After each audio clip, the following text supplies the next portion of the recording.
हमारे पास कुछ अलग कहने के लिए नहीं है, कुछ अलग बोलने के लिए नहीं है, लेकिन मैं दो महत्वपूर्ण बात आपसे करना चाहता हूं।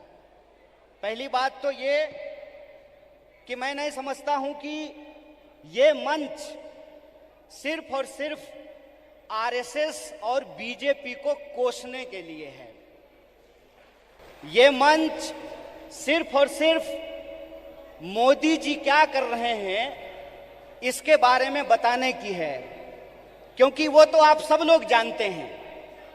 वो आप सब लोग इसलिए जानते हैं कि इस विपरीत परिस्थिति में भी वह पथ क्या, पथिक कुशलता क्या, जिस पथ में बिखरे सूल न हो, नाविक की धैर्य परीक्षा क्या, जब धाराएं प्रतिकूल न हो। इस दौर में भी कोई इंसान अगर भारतीय राष्ट्रीय कांग्रेस का झंडा उठाए हुए है, इस दौर में भी कोई नौजवान अगर यूथ कांग्रेस का झंडा उठाए हुए है, इस दौर में भी अगर कोई विद्यार्थी एनएसयूआई का झंडा उठाए हुए है, इसका मतलब वो सत्ता के लिए नहीं, सत्य के लिए संघर्ष कर रहा है। इस बात को हमको याद रखना चाहिए। इसलिए बीजेपी क्या है, मोदी जी क्या हैं, आरएसएस क्या है, मैं इन चीजों पे अपना वक्त जाया नहीं करना चाहता हूं, क्योंकि हमारे वरिष्ठ नेताओं ने, हमारे वरिष्ठ साथियों ने, हमारे वरिष्ठ कार्यकर्ताओं ने इस बात को बखूबी समझा दिया है। वो क्या कर रहे हैं ये हम जानते हैं। हमको ये समझना होगा कि हमको क्या करना है। आज जब हम इस कार्यक्रम में शामिल हो रहे हैं, जिस कार्यक्रम का नाम है बेहतर भारत की बुनियाद, तो हमारा फोकस इस बात पे होना चाहिए कि यूथ कांग्रेस का कार्यकर्ता होने के नाते, भारतीय राष्ट्रीय कांग्रेस का कार्यकर्ता होने के नाते, एनएसयूआई का कार्यकर्ता होने के नाते, सेवा दल का कार्यकर्ता होने के नाते, महिला कांग्रेस का कार्यकर्ता होने के नाते, इंटक का कांग्रेस कार्यकर्ता होने के नाते, किसान सभा का कार्यकर्ता होने के नाते हम इस देश की बुनियाद के लिए क्या करना चाहते हैं। इसीलिए आपको अपनी जिम्मेवारी समझनी पड़ेगी। कितना गंभीर दायित्व आपके कंधे पे है, इस बात को आपको समझना पड़ेगा। आज देश की बागडोर पंडित जवाहरलाल नेहरू के हाथ में नहीं है कि जिन्होंने किताब लिखी थी डिस्कवरी ऑफ इंडिया। आज देश की बागडोर डॉक्टर बाबा साहब भीमराव अंबेडकर के हाथ में नहीं है, जो विदेश पढ़ करके आए थे और इस देश की ड्राफ्टिंग कमेटी में कॉन्स्टिट्यूशन को लिखने का काम किया, बनाने का काम किया। आज देश की बागडोर 23 साल की उम्र में हंसते हंसते फांसी के फंदे पे झूल जाने वाले शहीद आजम भगत सिंह के हाथ में नहीं है। आज देश की बागडोर एक ऐसे इंसान के हाथ में है जो अपनी पत्नी की जिम्मेवारी ना उठाया हो, वो देश की जिम्मेवारी उठाएगा। बताइए, आज देश की बागडोर एक ऐसे हाथ में है जो कहता है कि पीएफआई के नाम में भी इंडिया है। मतलब कुत्ता को भी 4 पैर होता है, गधा को भी 4 पैर होता है, इसलिए सारे गधे कुत्ते हैं। अगर ये रीजनिंग मैं लगाऊं, जो रीजनिंग इस देश के प्रधानमंत्री ने लगाया है, तो मैं ये कह सकता हूं ना कि प्रधानमंत्री जी को भी 2 आंख है और गधा को भी 2 आंख होता है।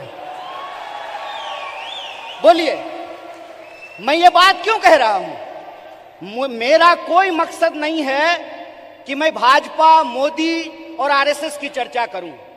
मैं सिर्फ आपको बता रहा हूं कि कितनी गंभीर परिस्थिति में आज हम खड़े हैं। इतनी गंभीर परिस्थिति में खड़े हैं कि संस्थाओं को तो छोड़ दीजिए, व्यक्तियों को भी बोलने का अधिकार नहीं है। इसीलिए जब आज आप यूथ कांग्रेस का झंडा अपने हाथ में उठाए हुए हैं, जब आप कहते हैं यूथ कांग्रेस जिंदाबाद, इसका क्या मतलब है? इसका मतलब यह है कि जिस देश की 55% आबादी नौजवान हो, जिस देश में दुनिया का हर 5वां युवक भारतीय हो, जिस देश में 45 साल में सबसे ज्यादा बेरोजगारी हो, और जिस देश में जिस दिन कारगिल विजय दिवस मनाया जा रहा था, उससे ठीक कुछ दिन पहले कारगिल में लड़ने वाले शहीदों के परिवार के साथ कैसी नग्नता की गई है, ये वीडियो आप लोगों ने देखा है। इसीलिए आप अपनी जिम्मेवारी को समझिए।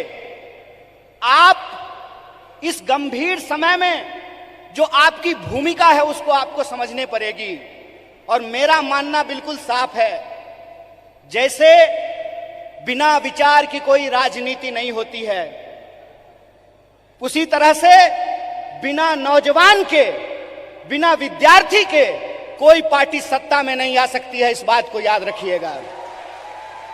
अगर आप चाहते हैं कि इस देश में सत्य का शासन हो और सत्ता पे बैठे हुए लोगों का जो अहंकार है, उस अहंकार को चकनाचूर किया जाए, जिस लोकतंत्र की बुनियाद पर, जिस जमहूरियत के दम पर आज उनको कुर्सी पे बिठाई गई है, अगर आप उनको नीचे उतारना चाहते हैं तो इस बात को आपको समझना पड़ेगा कि इस देश के नौजवानों और विद्यार्थियों को सबसे बड़ी भूमिका निभानी पड़ेगी।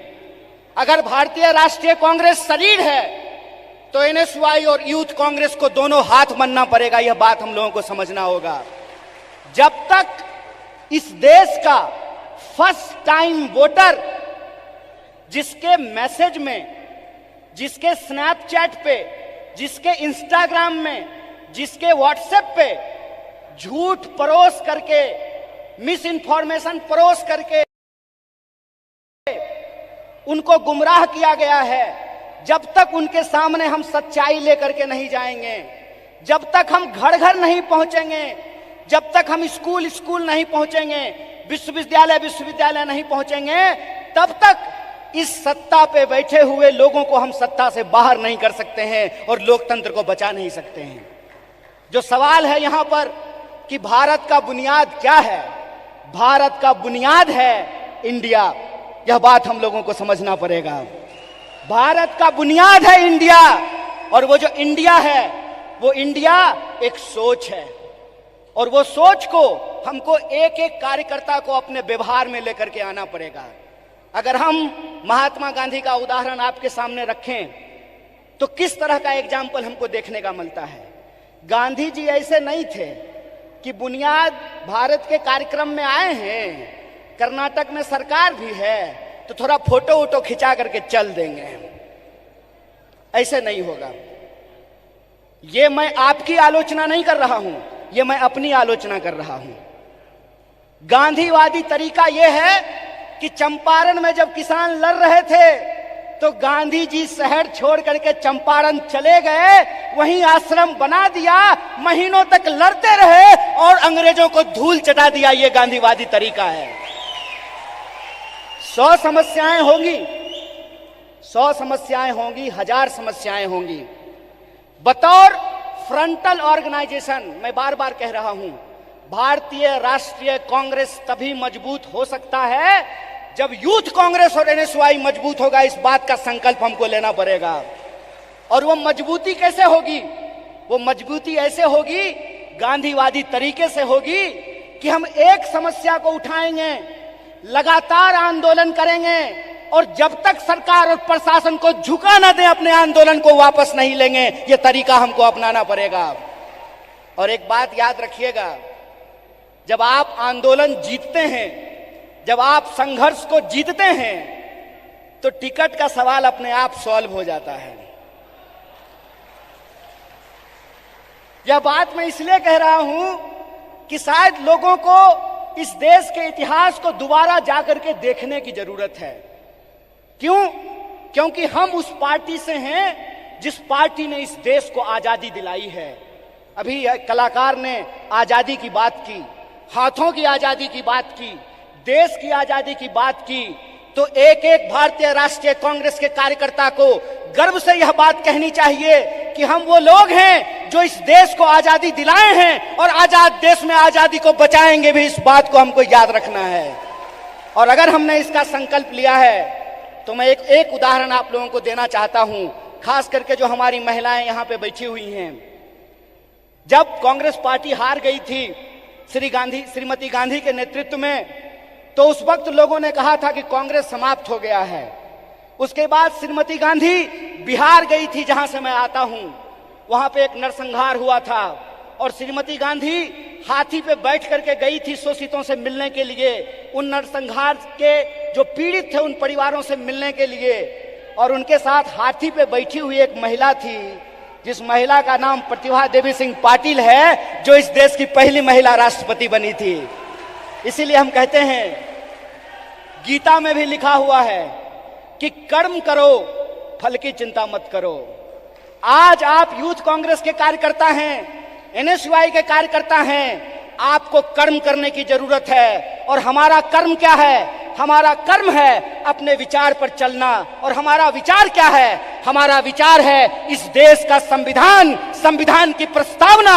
और प्रस्तावना कहता है, हम भारत के लोग भारत को प्रभुत्व संपन्न, समाजवादी, धर्मनिरपेक्ष और लोकतांत्रिक गणराज्य बना करके रखना चाहते हैं। इसीलिए जब ये विचारधारा हमारे पास है, इस देश को आजादी दिलाने का इतिहास हमारे पास है, और आज के वक्त में हमको गर्व से यह बात कहना चाहिए कि हम मल्लिकार्जुन खड़गे के सिपाही हैं। हमको गर्व से यह बात कहना चाहिए कि हम राहुल गांधी के सिपाही हैं, क्योंकि राहुल गांधी ने कहा है, डरो मत। और उनको डरने की जरूरत नहीं है जो किसी के खिलाफ गलत नहीं किए हैं।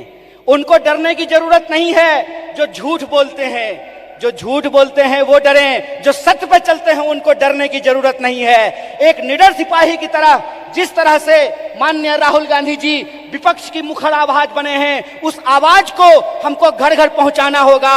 और इस देश की जो बुनियाद है, भारत की जो बुनियाद है, वो इस देश की संविधान की प्रस्तावना में लिखा हुआ है। उस प्रस्तावना को हमको घर घर लेकर के जाना पड़ेगा। कई बार कार्यकर्ता आकर के हमसे सवाल पूछते हैं कि हमको वैचारिक कार्यकर्ता नहीं मिल रहा है। साहब, गांधीवादी एक तरीका है कि सत्य को किसी गवाही की जरूरत नहीं होती है।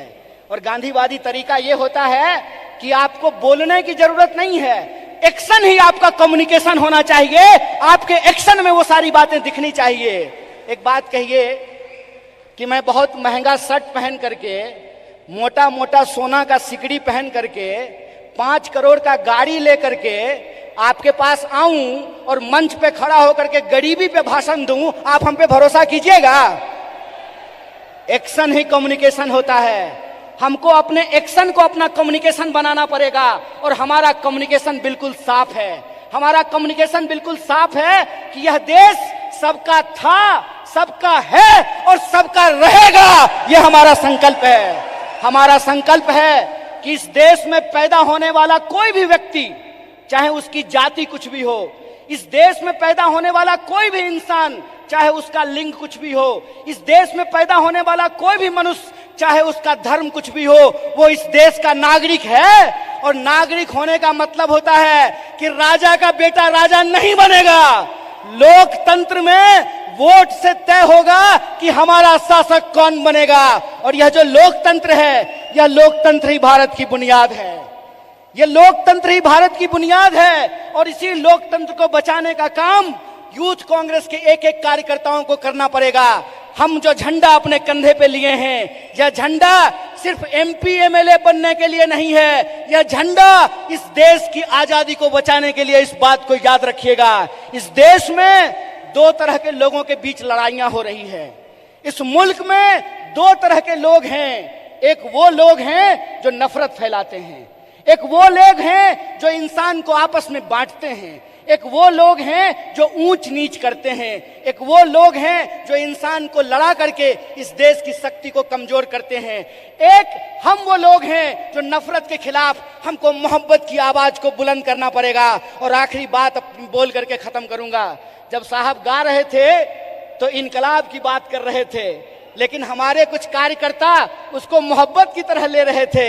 तो आखिरी बात बोल करके खत्म करूंगा कि जो नौजवान इश्क नहीं करता वो इनकलाब भी नहीं कर सकता है। जो इंसान मोहब्बत नहीं कर सकता वो परिवर्तन भी नहीं कर सकता है। हम इश्क करेंगे, नफरत को हराएंगे, संविधान की आवाज को बुलंद करके इनकलाब लेकर के आएंगे और हम उस रास्ते पे चलेंगे जिस रास्ते पे महात्मा गांधी ने चला और एकता का संदेश दिया। हम उस रास्ते पे चलेंगे जिस पर पंडित जवाहरलाल नेहरू ने चला और साहस का परिचय दिया। हम उस रास्ते पर चलेंगे जिस पर डॉक्टर बाबा साहब भीमराव अंबेडकर चले और समानता का बात किया। हम भगत सिंह के वासी हैं, हम भगत सिंह के वासिंदे हैं, हम भगत सिंह के वारिस हैं। हमको भगत सिंह के सपनों का देश बनाना है, गांधी के रास्ते पे चलना है और अंबेडकर के विचारों को आगे लेकर के जाना है। इसी आशा और विश्वास के साथ कि भारत की बुनियाद इंडिया में है और इंडिया की जो शक्ति है उसको हमको जोड़ना है। एक आखिरी नारा बोल करके अपनी बात को खत्म करूंगा। मैं विद्यार्थियों के कार्यक्रम में कहता हूं, जुड़ेगा विद्यार्थी, जुड़ेगा विद्यार्थी, जुड़ेगा विद्यार्थी, उसी तरह से जुड़ेगा नौजवान, जुड़ेगा नौजवान, जुड़ेगा नौजवान, जीतेगा इंडिया। इसी आशा और विश्वास के साथ एक बार फिर से यूथ कांग्रेस की पूरी टीम को NSY की तरफ से बधाई देते हुए अपनी बात को खत्म करूंगा। शुक्रिया। इनकलाब जिंदाबाद। जय हिंद, जय भारत, जय कांग्रेस।